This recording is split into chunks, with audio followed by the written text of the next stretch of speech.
On this episode, NWA Power are now building up brand new storylines, new rivalries, but also who will be challenging for what title in the near future. Also, we got an 11 stack matches coming to AEW Dark, coming also from the New Versus Studios Soundstage Studio. We even got NXT 2.0 with a lot of surprises that took place, but however, there's only three championship matches took place: the Cruiserweight, the NXT Women's Tag Team titles, and of course, the NXT Women's title. And of course, we're going to review a past event that took place on 4th of July. This is a freelance show. It only had four matches. It's called The Great American Trash. And plus, we got some news updates, one by Kiera Hogan and the other one about something with AEW. So, let's get started with another episode of the Deleted Wrestle Zone.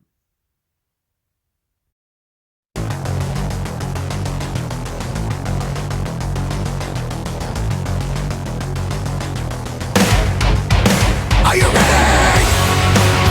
Get up, get up! Get up, get up! Get up, get up! Get up, get up! Get up, get up! Get up, get up!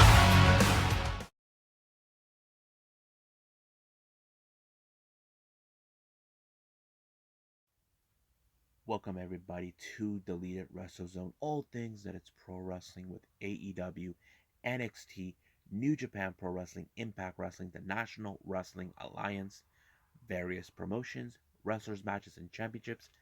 I am your host, J Rod here. So, let's begin with NWA Power. It opened up with a shift change in the respective personnel.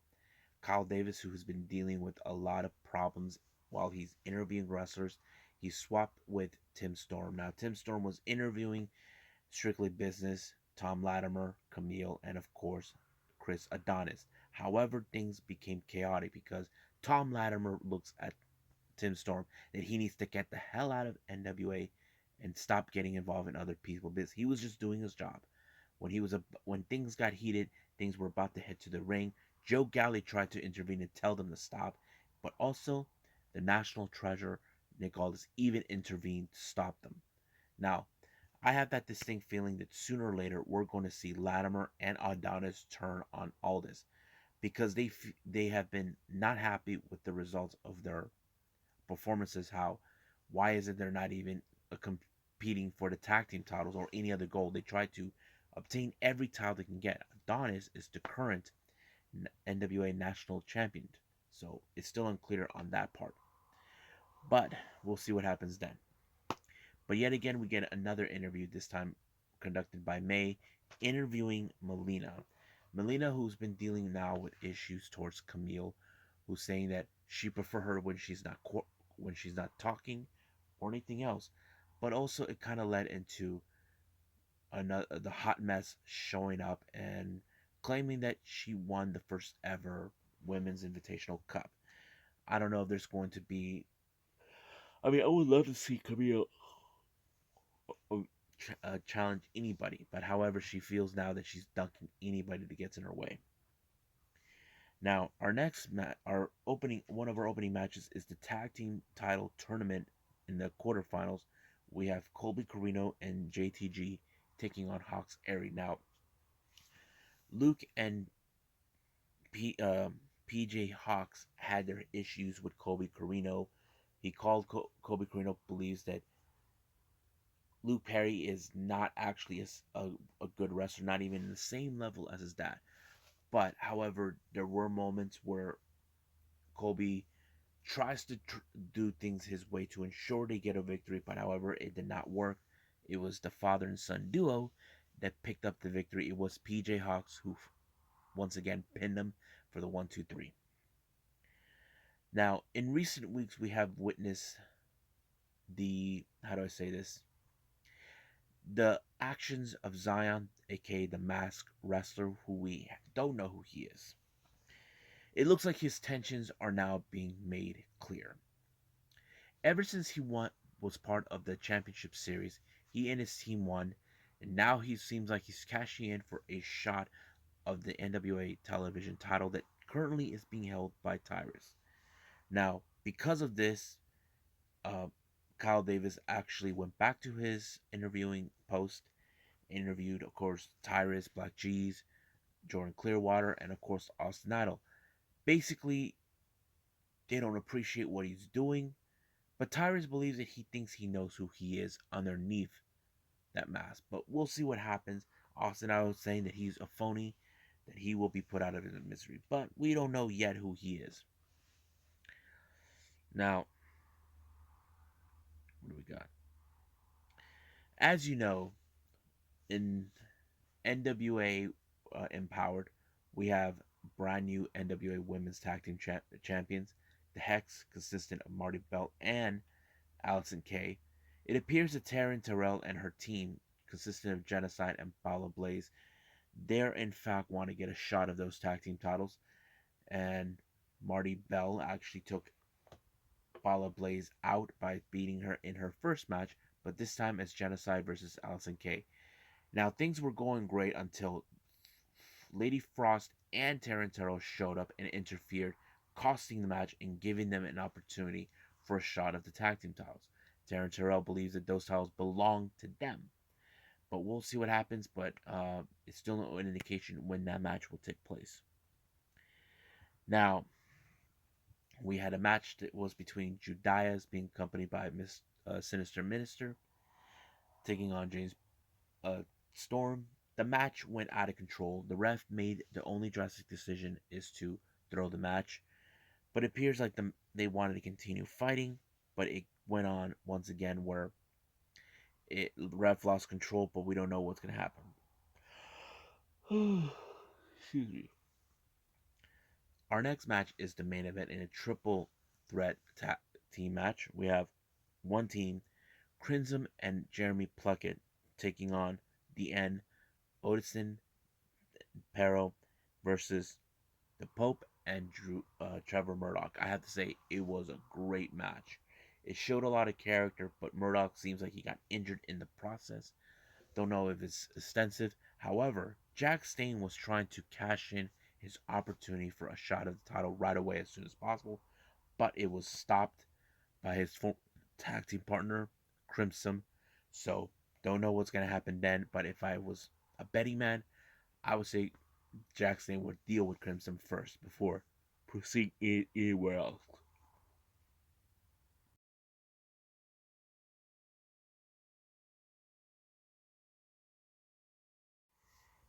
Okie dokie. So we move on with AEW Dark. They had some impressive 11 stack matches that went over an hour. It opened up with an interview by Alex Marvez, and the interview was none other than a very famous female wrestler that we all know. I seen her in the Women of Wrestling. She was on NXT for a short time, and now she's a free agent. She was amongst those that were released. I'm talking about Santana Garrett.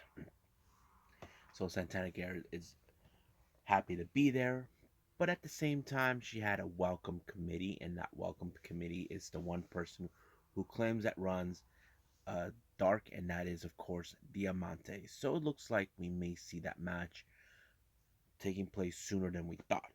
As you know, Santana Garrett was reported that she was at Newer Studios for the tapings for AEW Dark prior for this, and I'm kind of excited to see what she's going to do now. Now, our opening match is, of course, Thunder Rosa taking on Nikita Knight. It was a good match, but however, Thunder Rosa put her in a Peruvian necktie in order for her to tap out the match. It was already over by the time she realized there was no escape. Our next match is Private Party taking on JDX and Carly Bravo. Uh, they actually Private Party finished them off with the Gin Juice, giving them a good victory, and they're currently ranked in number 4 in the tag team division. Next up, we got Kara Hogan taking on Layla Gray. It's great to see her more often. I know she's been appearing in other promotions such as Shine, um, Empower. I don't know what other promotions she'll be appearing, but it's great to see her. But she pulled off a good victory against Layla Gray. Now we got Dark Order member 10 taking on Brandon Gore. It was a good match. Mostly, it was more like you can tell that 10 is a very impressive wrestler with so much power and all this. I can't wait to see what's going to take place. But he is such an amazing athlete. But I give him when he put him in a hurt lock, it was over from the time it was done. Next up, we got a pair of Brazilian wrestlers. We got Andre Jaudo and Cesar Bononi. They're both from Rio de Janeiro. Teaming up, they face Raisin and Jake St. Patrick. Now, you can tell by Andre Jaudo, who was known as, I forgot he was in WWE, his combat skills were good. I have to say, it was great that he paired up with Cesar Bononi. I doubt that Andre Jaudo would be part of, the wingmen. um, I don't know. I would say they would. I wouldn't. It wouldn't surprise me if they put a faction full of wrestlers are from Brazil. I'm just saying that. I mean, it would be cool for many Brazilians.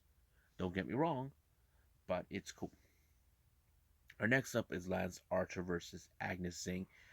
This match was already over because he dragged him from the back, and it was already over by that time until he put him in the black hole slam, and it was over.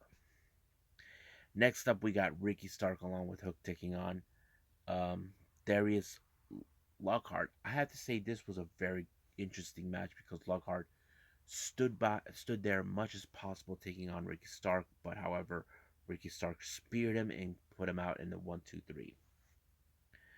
Next up, we got Dark Order, Evil Uno, and Stu Grayson take along with Colt Cabana taking on Adrian Alinas and what's his name, Liam Gray. You can guess that there is still dissension with Dark Order. I mean, I don't know what's gonna happen. We just gotta wait and see. However, was revealed that this coming Dynamite it will be a tribute to the late Brody Lee, which is kind of cool.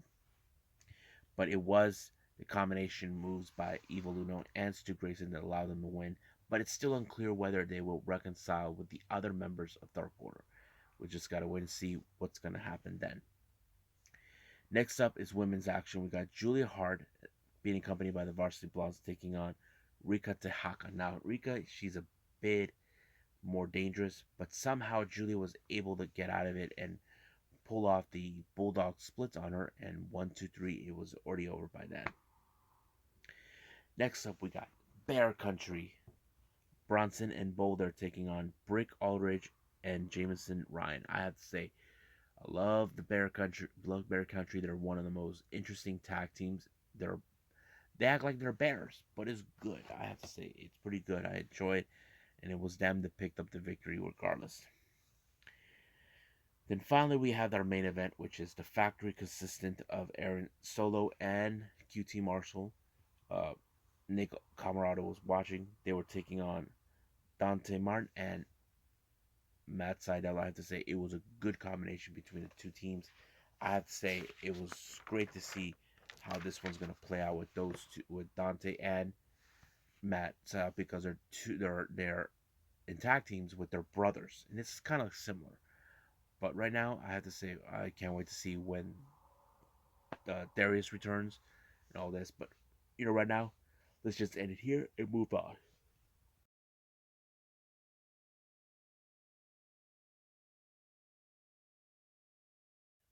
Okay, NXT 2.0. It opened up with a no disqualification match between the two ladies within the most powerful, more popular, and dangerous factions. We're talking about B-Fab from Hit Row and, of course, Electra Lopez of Legado. We're trying to see who is the most dominant. Everything these ladies pulled off, every stop, every technique. I don't recall if anything like this was like that in the past, but it was good.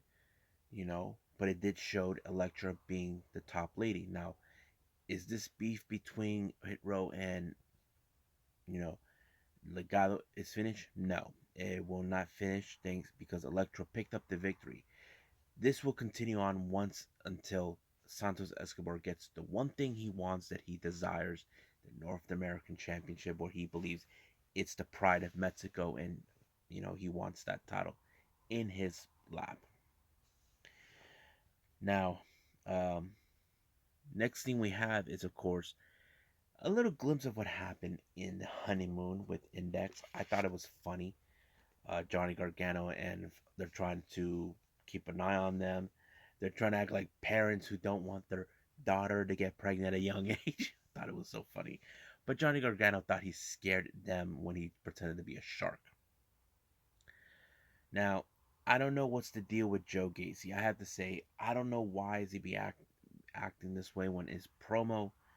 I mean, don't get me wrong, I did like the Joe Gacy that we saw, but him being something else, I don't know. I'm not too feeling love for that. I don't know.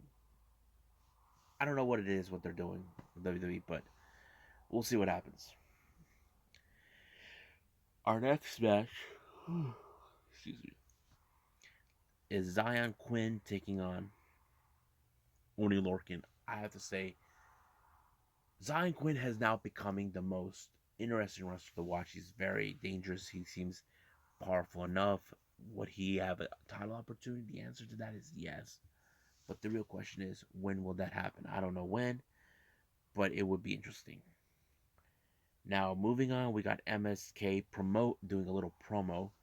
However, they are fully aware. We have grizzled young veterans who have their sights on the titles.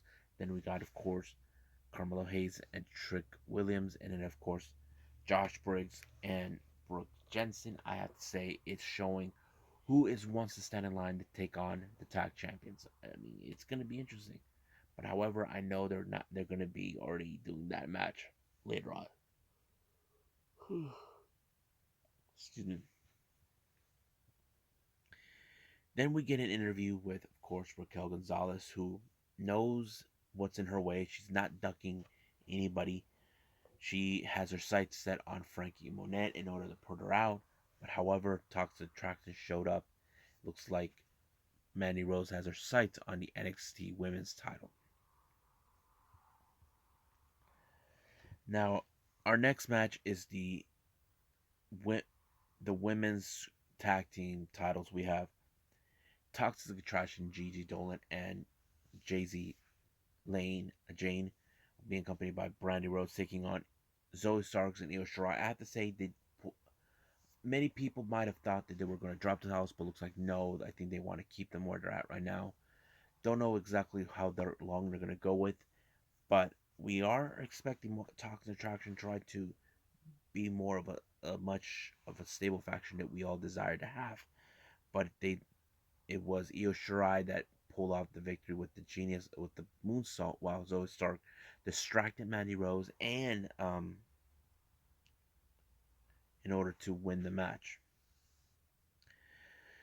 Our next match is Boa taking on Andre Chase. He got in the face of Man, but the dude got smoked in the face by Mia Yin.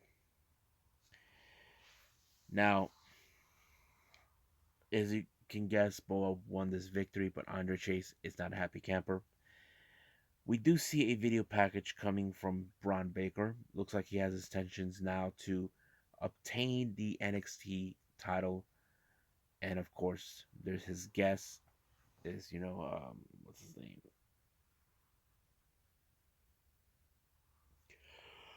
name? Anyway, what was I doing? Oh yeah, a video package from Braun Baker. Looks like he is now making his play for the title. But Tommaso Ciampa responded. Now he is self-full aware what's going on. But do I think this is foolish? Maybe. But it tells a story. We got a foolish guy who wants to challenge for this title. And I don't know if it's exactly how they're going to play this one out, but I am curious. Now, part two of the honeymoon. It's all about the condoms because I don't know what's Johnny Gargano's thinking, but he got everything fixed up, and of course, uh, Dexter goes and pulls out a wads of condoms out. I thought it was funny. Now, our next championship match we have is the cruiserweight Roderick Strong with Diamond Mine taking on Grayson Waller. Now, Grayson Waller issued this challenge a week ago. Was it wise? I don't know, but I knew for a fact Roderick Strong wasn't going to drop the title. But it was a good match. showing how much Grayson was willing to step up against him, but it was not enough.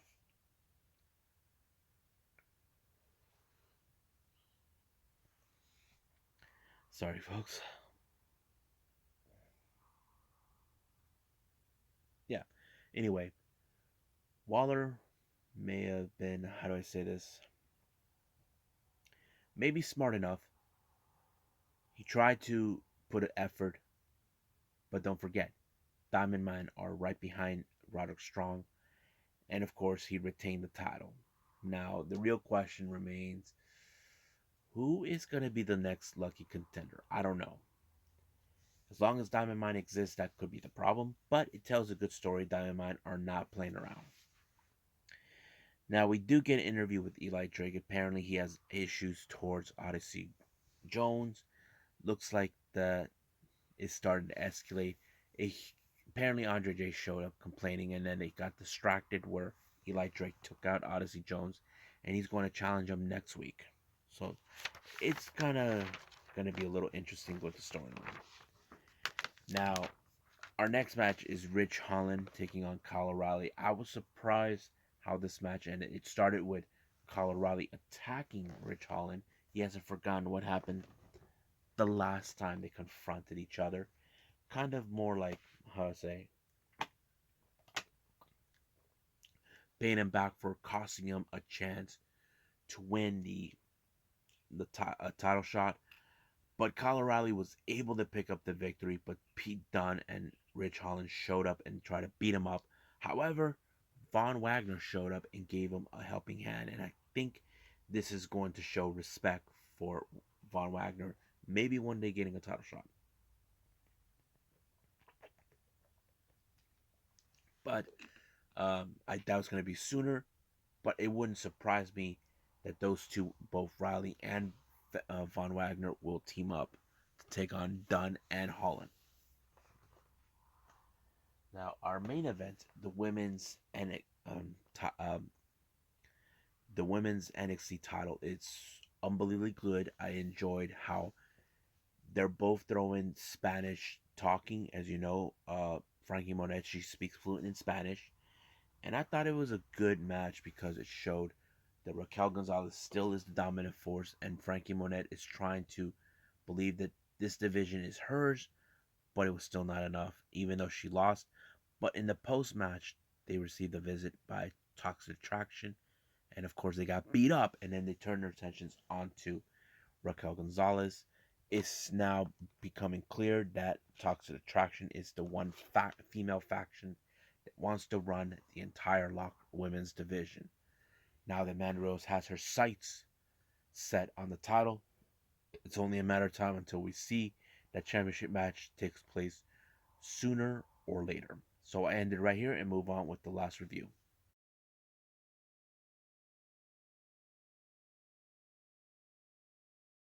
Okay, my last review for all of you. This is from a show called The Great American Trash 2020. This took place on the 4th of July. Yes, 4th of July. There were only 4 matches. Now, this one has no ring. Anything could take place anywhere amongst the crowd or any other place. And there was a stage that they used as well. The first match was a triple threat match. We have, and forgive me if there were some names you guys may or may not remember. We have American Beetle taking on Hot Dot Starks versus who was it? Puff. It was a good match. I enjoyed that they used the ladder matches on this one. However, it was Hot Dog Starks that win the match, but if, out of nowhere he was viciously attacked by Megabyte Ronnie, who we all know. I think this is more of the battle who is running the hot dogs in wrestling. So I think that's pretty interesting how they're how they're building up. Our next match is Kevin Koo taking on Envy Young. They were both equally matched, and there was a moment I did like where they were debating, but however, it ended with um, Envy Young winning the match. I think it was good. I enjoyed that one too. Next up, we got Kip Osborne taking on Effie. You know Effie, what he can do. He even bit many people to get what he wants. However, it was him who won the match regardless of anything. He is one of the most fan favorite wrestlers in GCW. I was surprised to see him here that well, but I think they're looking for answers about something else. But I don't know.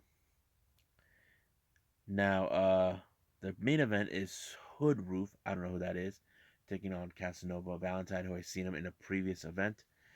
It was definitely like a death match, but however, it was Casanova that won this match. I don't know if how do I say this?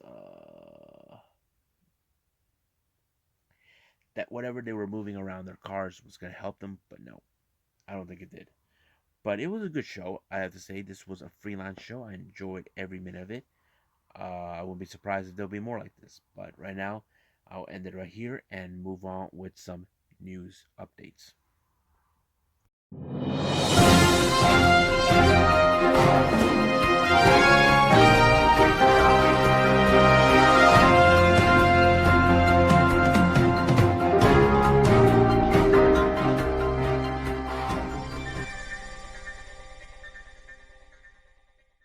Okay, my last review for all of you. This is from a show called The Great American Trash 2020. This took place on the 4th of July. Yes, 4th of July. There were only 4 matches. Now, this one has no ring. Anything could take place anywhere amongst the crowd or any other place. And there was a stage that they used as well. The first match was a triple threat match. We have, and forgive me if there were some names you guys may or may not remember. We have American Beetle taking on Hot Dog Starks versus who was it? Puff. It was a good match. I enjoyed that they used the ladder matches on this one.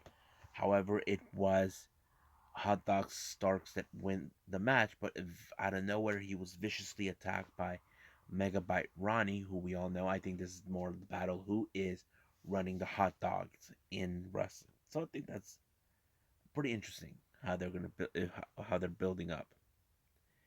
Our next match is Kevin Koo taking on Envy Young. They were both equally matched, and there was a moment I did like where they were debating, but however, it ended with um, Envy Young winning the match. I think it was good. I enjoyed that one too.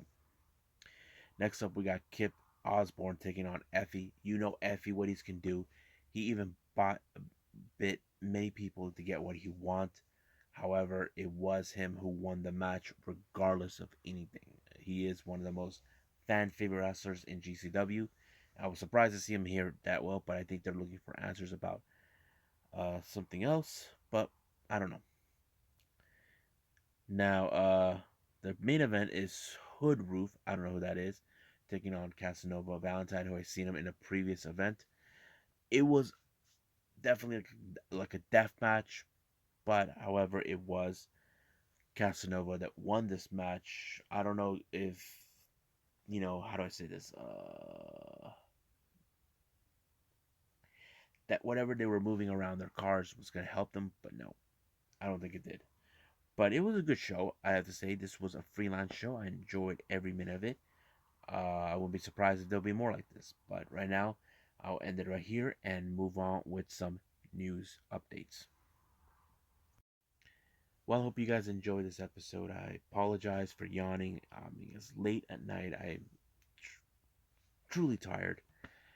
But I had to do what I can to continue with these reviews.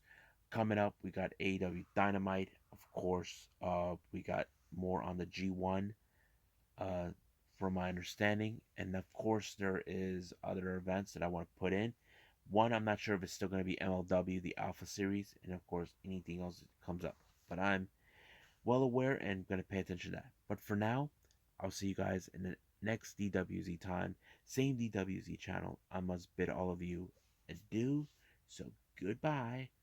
Mwah. And have a nice day. Bang.